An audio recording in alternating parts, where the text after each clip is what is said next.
এই যে মেয়ে ছেলেরা বল তোমাকে ছাড়া বাঁচবো না, বাঁচিয়েন না, বেঁচে থাকে কি হবে আপনার? যদি একটা মেয়ের জন্য জীবন দিয়ে দেন তাহলে আল্লাহর জমিনে আপনি আল্লাহর জন্য কি করবেন?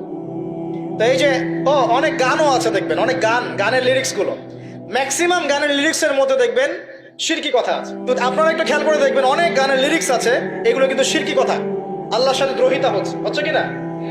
প্রত্যেকটা রন্ধ্র রন্ধ্র শিরক। প্রথম শিরক হচ্ছে আকীদার, বিশ্বাসের। আল্লাহ ছাড়া কেউ সন্তান দিতে পারে বিশ্বাস করলে শিরক। আল্লাহ ছাড়া কেউ আমাকে পরকালে বাঁচাবে বিশ্বাস করলে শিরক। আল্লাহ ছাড়া কেউ আমাকে ভালো করতে পারে বিশ্বাস করলে শিরক, খারাপ করতে পারে বিশ্বাস করলে শিরক। আল্লাহ ছাড়া কেউ উপকার অপকার করতে পারে বিশ্বাস করলে শিরক। আল্লাহ থেকে সব হয় এই কনসেপ্টের বাইরে গেলেই শিরক হয়ে যাবে।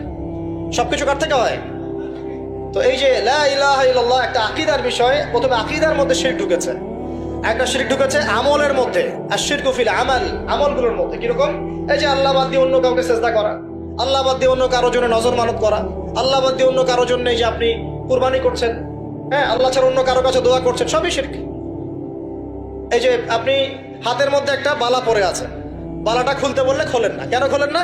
আপনার ধারণা এটা খুলে ফেললে আপনার ক্ষতি হবে, রোগ আর ভালো হবে না। এই যে আকীদা, শিরকি আকীদা, শিরকি আকীদা, টাটকা শিরকি আকীদাটা যদি মনে করেন যে এটা খুললে, এই যে আংটি একটা পরেছেন মনে করেন, এই নিয়াতে পরে থাকেন যে এই আংটি পরার পরে আমার রোগ ভালো হবে, টাটকা শিরক এটা। এমনি যদি পড়েন সৌন্দর্য বর্ধনের জন্য পড়েছি, কোনো সমস্যা নাই, ইন্নামাল আমালু বিন্নিয়াত। কিন্তু যদি এই নিয়াতে পড়েন এই আংটিটা পরলে আমার রোগটা ভালো হবে, খুললে আর রোগ ভালো হবে না, ব্যাস শিরক হয়ে গেছে। তারপরে বিয়ে হচ্ছে না, তাবিজ করতেছে, তাবিজ করলে বিয়ে হবে, শিরক হয়ে গেল। আবার একজন একজনকে ভালোবাসে, অবৈধ ভালোবাসা, বৈধটা না অবৈধটা। এখন তার আবার বিয়ে ঠিক হয়েছে এক জায়গায়, এই বিয়ে সে ভাঙাবে, কবিরাজের কাছে গিয়ে বিয়ে ভাঙানি করতেছে, চালাচালি করতেছে, নকশা আঁকতেছে, করে না? স্বামী স্ত্রীর কথা শোনে না, স্ত্রী চলে গেছে কবিরাজের কাছে, গিয়ে বলছে আমার স্বামী আমার কথা শোনে না, তাবিজ করবো, তাবিজ দেন। স্বামী ঘুমায়, বালিশের নিচে দেখে তাবিজ। আছেন এরকম কুফরি কালাম? সবই সে। কেউ জাদুবিদ্যার চর্চা করতেছে মানুষ এখন। এবং বিশ্বাস করেন, আমি একটা নিউজ দিই আপনাদেরকে, এখন বিশ্বের একটা অংশের মানুষ সত্যি সত্যি ব্ল্যাক ম্যাজিক বা কালো জাদু করে। ব্ল্যাক ম্যাজিক বা কালো জাদুর চর্চা হচ্ছে, আবার নতুন করে বিশ্বে কালো জাদুর চর্চা হচ্ছে। এবং এর সাথে কিন্তু জিউসরা সম্পৃক্ত আছে। কারা সম্পৃক্ত? ওই যে যারা প্যালেস্টাইন কেড়ে নিয়েছে ওরাও সম্পৃক্ত আছে। তো খেয়াল রাখতে হবে এগুলো থেকে বাঁচার জন্য কি করব? বাঁচার জন্য প্রতিদিন 5 ওয়াক্ত নামাজ, পবিত্র অবস্থায় থাকার চেষ্টা করা, সকাল সন্ধ্যার মাসনুন দোয়া কালামগুলো পড়বেন হিজবুল মুসলিম বই থেকে। আর এই যে আপনার কোরআন তেলাওয়াত, ডেইলি একটু করে কোরআন তেলাওয়াত করলে ইনশাল্লাহ এই ধরনের চোখ লাগা, বদনজর, জাদুটোনা সবকিছু পরাজিত হয়ে যাবে ইনশাআল্লাহ তাআলা। বহু মানুষ জিনের উপাসনা শুরু করেছে, হ্যাঁ, জিন তাবে করছে, জিনকে দিয়ে কাজ করাচ্ছে। এগুলো তো সায়েন্স বিশ্বাস করে না, করে? জিন জাতির অস্তিত্ব আছে কি নাই? ওমা খলাকতুল জিন্না ওয়াল ইনসা, আল্লাহ পাক বলছেন ওমা খলাকতুল জিন্না ওয়াল ইনসা, আমি জিন আর মানুষকে সৃষ্টি করেছি কি জন্য? ইল্লা লিয়াবুদুন, আমার ইবাদত করার জন্য।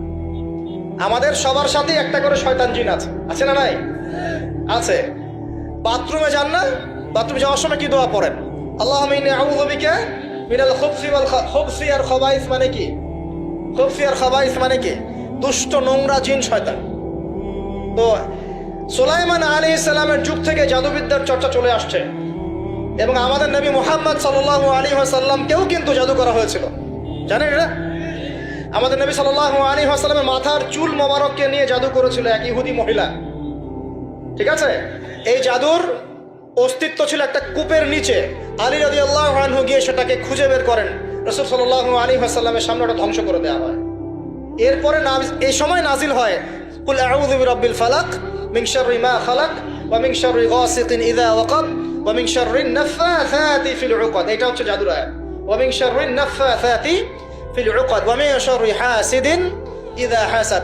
এবার নাজিল হয় কুল আউযু বিরাব্বিন নাস মালিকিন নাস ইলাহিন নাস মিন শাররিল ওয়াসওয়াসিল খান্নাস আল্লাযী ইউওয়াসওয়িসু ফি সুদুরিন নাস মিনাল জিন্নাতি ওয়ান নাস। এই সূরা দুটো নাজিল হয় এই ঘটনার প্রেক্ষিতেই। আমরা তো শানে নজুল অনেকে জানি না। তো এইগুলো এখন শিরকি আকীদা আমাদের সমাজে চলছে। আবার একটা কি, কথার মধ্যে শিরক চলছে। কথা আমরা বলছি আমরাই সমস্ত ক্ষমতার অধিকারী, বলছে কি না? এরকম কথা শোনা যায় না? আর তাবারাকাল্লাযী বিয়াদিহিল মুলক মানে কি? বরকতময় সেই সত্তা যার হাতে সমস্ত ক্ষমতা, রাজত্ব। তাবারাকাল্লাযী বিয়াদিহিল মুলক, তিনি বরকতময় সত্তা, যার হাতে সমস্ত ক্ষমতা। আমরা বলি লা হাওলা ওয়ালা কুওয়াতা ইল্লা বিল্লাহ, কোনো শক্তি সামর্থ্য নাই কে ছাড়া? আল্লাহ ছাড়া। আর আমরা এদিকে বলছি সমস্ত ক্ষমতা আমাদের হাতে। এটা কি শিরক হচ্ছে না?